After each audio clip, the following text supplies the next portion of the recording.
ToddYoungONLINE presents Young Tales. Tales for the young and the young at heart. Today's story,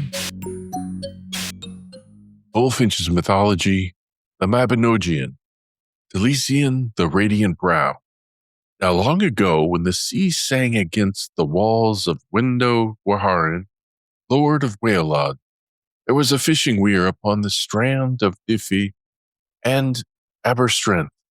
Each May Eve it yielded 100 pounds in silver from the sea's bounty. But that year fortune turned, and with it the fate of Wales. Gwynedd had an only son, Elphin, the most luckless youth in all the land. Hoping at last to bring him good fortune, his father granted him the year's catch from the weir. "Let him draw it," said Gwynedd, "and see if the sea will favor him at last." So, at dawn on the 1st of May, Elphin came to his weir and found no fish, no treasure, only a leathern bag tangled upon the bowl. "Now, all thy ill luck is complete, Elphin," said Weirward, mocking. "Thou hast ruined the weir itself." "There may be more in this bag than fish or silver," said Elphin quiet. They opened it, and within lay a child, radiant-faced, his brow shining like gold in the morning light. "Behold, a shining brow," said the man, "a Taliesin be he called." And though Elphin thought himself cursed, the infant raised his voice and sang, "Fair Elphin, cease thy lament. Never in Gwyned's weir was there such good fortune as this night. Be not sad, nor fear ill fate. For though I am small and new to the world, in the day of sorrow I shall serve thee better than 300 salmon." And so it was, for this was the first song of Taliesin, the radiant bard of prophecy, whose verses would shape the memory of Britain forever. When Elphin carried the boy home, his father mocked him. "What profit is there in a child where fish should be?" But Taliesin himself spoke, clear and wise beyond his year. "I have been formed a comely person. Though I am but little, I am gifted. Into a dark leathern bag I was cast, and upon the boundless sea I was set adrift. Yet from the sea God brings wealth to the man who is blessed in heart." Then Gwynedd said in wonder, Art thou a child or some spirit come from the waves?" And Taliesin answered, "3 times have I been born. 3 times I have seen the world renewed. All the sciences of earth are in my breast, and I know what has been, and what shall yet come." Elphin's fortunes changed from that day forward. His wealth and honor grew, and he kept Taliesin in his hall until the boy was 13, wise in speech, radiant of face, and already called chief of the bards of the West.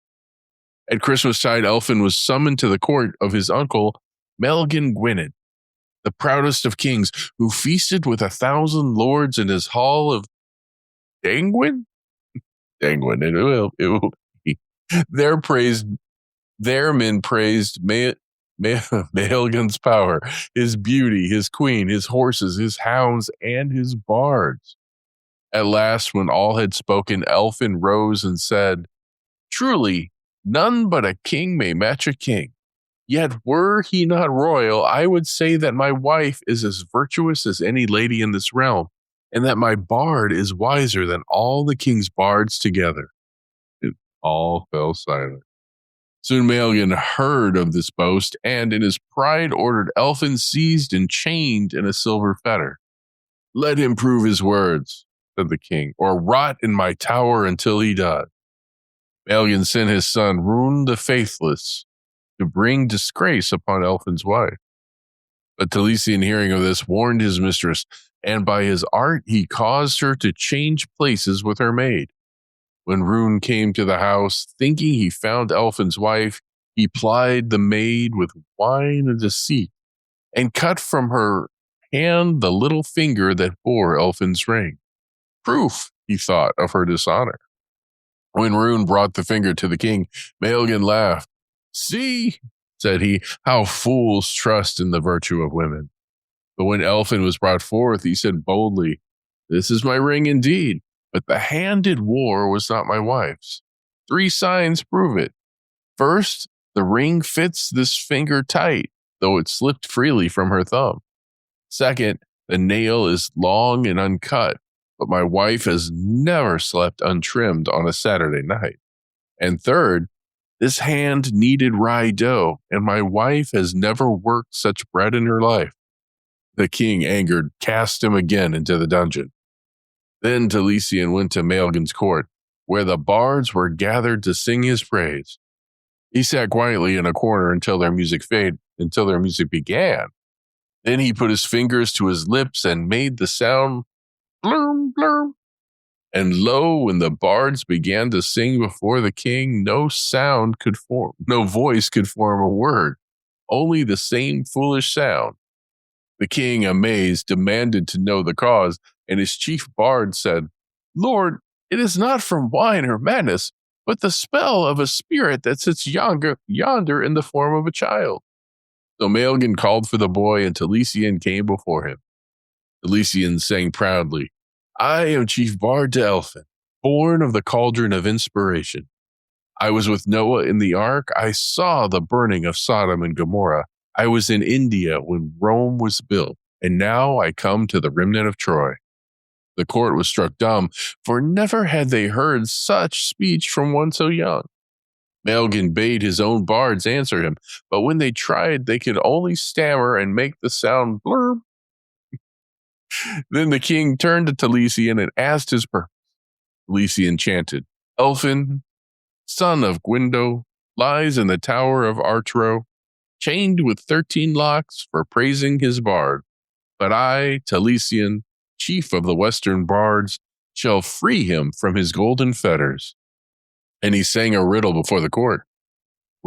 What creature came before the flood, without flesh or bone, without vein or blood, without head or feet? It grows not old, nor young again. It scours the field and shakes the wood. And one being made it by a mighty blast, to wreak vengeance on Maelgan Gwynedd. As he sang, a terrible wind rose from the sea, a tempest so fierce that the walls of the castle trembled. The king cried out for Elphin to be brought forth, and as they dragged him before the boy, Taliesin sang again, and the silver chains fell open at his feet. Then Taliesin called for Elphin's wife to stand before them, and when she came, fair and whole, she raised her hand, and all saw that she lacked not a finger.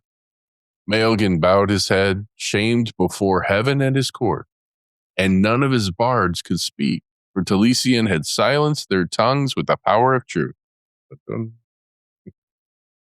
Elphin was freed from prison, and his wife restored to honor, and the boy bard was praised above all men. And so the world first knew Taliesin, whose name means radiant brow, the poet who held the knowledge of ages within him, who could turn song into truth and truth into power. He became the chief of bards, the voice of kings and of destiny. And from his verses were born the legends of Arthur, the prophecies of Merlin, and the songs that still echo through the mountains of Cymru. Thus ends the last tale of the Mabinogion, the story of Taliesin, the bridge between the world of gods and the age of men. From the dawn of Wales to the halls of Camelot, his song endures. For as long as the mountains stand and the rivers run, the radiant brow shall never fade. And here's where we end for today. Young Tales is produced and narrated by Todd Young from ToddYoungONLINE. If you enjoyed this, please like and subscribe and join us next time for another story. Thank you for your support.